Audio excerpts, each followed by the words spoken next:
กับไก่เลยปีใหม่ในเคยมีขอสั่งถึงตะกะคิงในยิงใจบอกแมวเขาพี่น้องเขาต้องหมดตั้งสิ่งก้นเฮาในเฮาก็ จะเลยมีกายกรรมวสีกรรมมโนกรรมเนาะกายกรรมตัวเฮ็ดวสีกรรมโสวะมโนกรรมเสริจามในนักการสามัญนั่นในเหมือนในเฮาเคยลาลองวสีกรรมต้องเลยตั้งหลักตั้งสาในเนาะเกี่ยวกับเลยตั้งหลักตั้งสานั้นในความตายก็มีไว้ตั้งนำความหลีเขาเพิ่มซาความซาเขาเพิ่มหลีฉะนั้นแลสังมีศพอมรลัดลิ้นกดปัดถือคอฉะนั้นแลสังในความเฮาสั่งสอนไว้ ผู้มันนายยาวสั่งสอนไว้มีไว้ตั้งอยู่ตั้งนำกับปัญญามเดียวในก้นเฮาบางซื่อก็ได้เลิกลัด อันหลีมันก็ได้มีบางซื่อก็สำเร็จลัด อันเข้มถูกก็ได้มีในที่ไหนในใครมาผักตอนถึงพี่น้องเขาตะเก่าเขาตั้งหมดตั้งเสียงกับไก่ลุย ตั้งลัดอันหนึ่งกว่ามีปองหนึ่งว่า ผู้มีปืนหูกผู้มีปิ่งหยาลงเมืองกรีกก่อหนึ่งซื้อมันห้องว่าโซเครตีจากมีโกนก่อหนึ่ง เผียวมาดิมันลีกีลันกันเนี่ยดิมาลัดเนี่ยมันข่าวเงาลองหนึ่งว่าจังไหนโซเครตีก็เลยยินข่าวเงามาอันหนึ่งเนี่ยเป็นข่าวมาข่าวเงาได้ก่อมาก็ไม่โซเครตีจะว่ามึงยินมาได้ก็จุยเอา เมื่อไปลัดเขาเนี่ยเขามีไว้ทอง3 อันอะไรเอาทอง3 อันนี่ถ้าตัวข้อความเมื่อติลัดนั่นก่อนแล่ทองอะไรค่ะทองไม้1ทองซื้อเจอมันเมนเอาอันนี้ถ้าตัวอันเมื่อยินมานั่นไม่ถึงยินมาก็ยาว2 มันซื้อเจอ2 มันมันเมนในเมื่อถ้าตัวรู้เนี่ยก่อนยินมานั่นก็ว่าในได้ยินมาความกลางหลายจังไหนก็คาเลจื้อเจอห้ามจื้อเจอห้ามันเมนห้ามมันเมนห้าได้ก็คำฮู้เรื่องลองไต้ก็เจ้าในขายยินมาได้เป็นจังไหนเอาเนี่ยว่าก่อนแน่ว่าไหนมีทองไม้2 ทัดด้วยแทงก่อนกว่าทองไม้2เป็นคาลาเนี่ยทองไม้2ในซ้ำ2 มันหลีว่ะอันเมื่อยินมาได้2จื้อลองหลี5ลองไต้ก็วันเปิ้นลาดมานั่นเนี่ยก่อนยินมาเนี่ยมันหลีคาเนี่ยเรื่องไต้ก็เอาเปิ้นลาดมาเรื่องไต้ก็เฉียวนั่นเปิ้นลาดมาในมันหลีคาบ่มหลีในก็ไว้ก่อนเลยคือแทงทองไม้3ทองไม้3ในเป็นคาลาเฉียวเนี่ยโซกรีดีว่าทองไม้3นี่2มีพรหลีอันเมื่อที่มาลาดในเก่านั้น2ที่มีพรหลีว่าจังไหนก่อนที่มาต่อไต่ความแม่มาลาดนั้นก็มันมีพรหลีคาเสียงเพ่งคาทัดด้วยได้ไหนพวกนั้นก็ปอยเรื่องไต้ก็เก่านั้นเนาะจื้อเจอห้าก็ฮู้เตะฮู้เตะเน็ตซ้ำเป็นลองหลีเย่าก็พรหลีก็ซ้ำมีในมั่มโลลาดเอาเก่าก็ใครไล่ก็ใครยินว่าจังไหนในมันเหมือนจังหือในกูเนาะอยู่ในโลกาในได้ข่าวในมันได้มากูซื้อกูเปิงเฮาก็ได้เลยยินกูสำกูเปิงอันซื้อก็มีอันซื้อก็มีอันแมนก็มีอันแมนก็มีเฮาได้เลยเอาทอง3 ทองในทัดด้วยน่ะกับปันเดียวกับปันdigitalization กับปันออนไลน์จังไหนในเฮาก็ได้กับด้วยญากูเมียวกูสำกูเปิงเพราะกับด้วยญา สื่อข่าวแล้วมันก็มีสื่อข่าวกูเมียวมันจะเป็นสื่อข่าวส่วนโตจังไหนก็ได้มีมันก็ได้ลาดเป็นอันจื้ออันเจออันหมันอันแม่น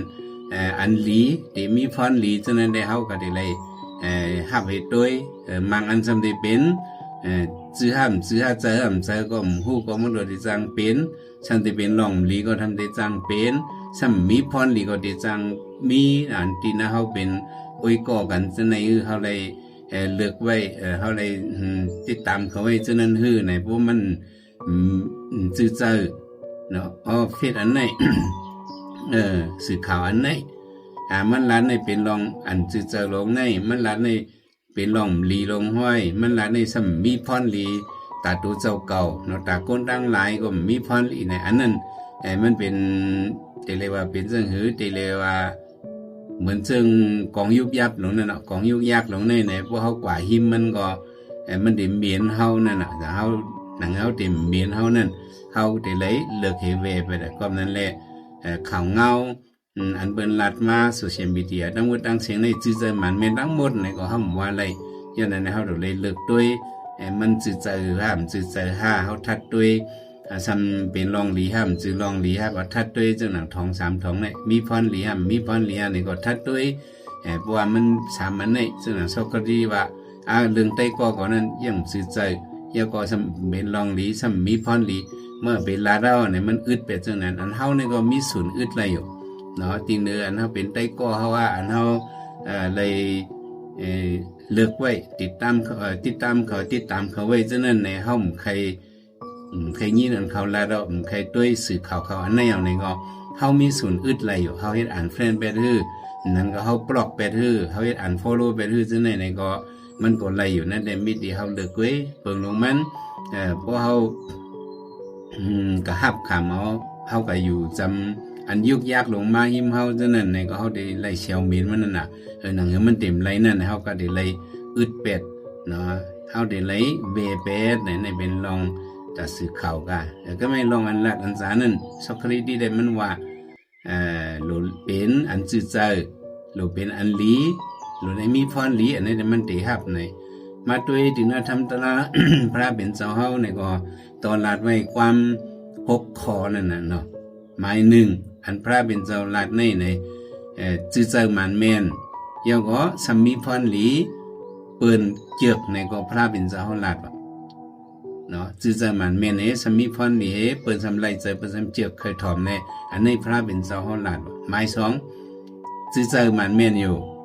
ก็สัมมีพรลีอยู่กุยกะเปิ้นสำไลใจเปิ้นสำเจือกในอันนี้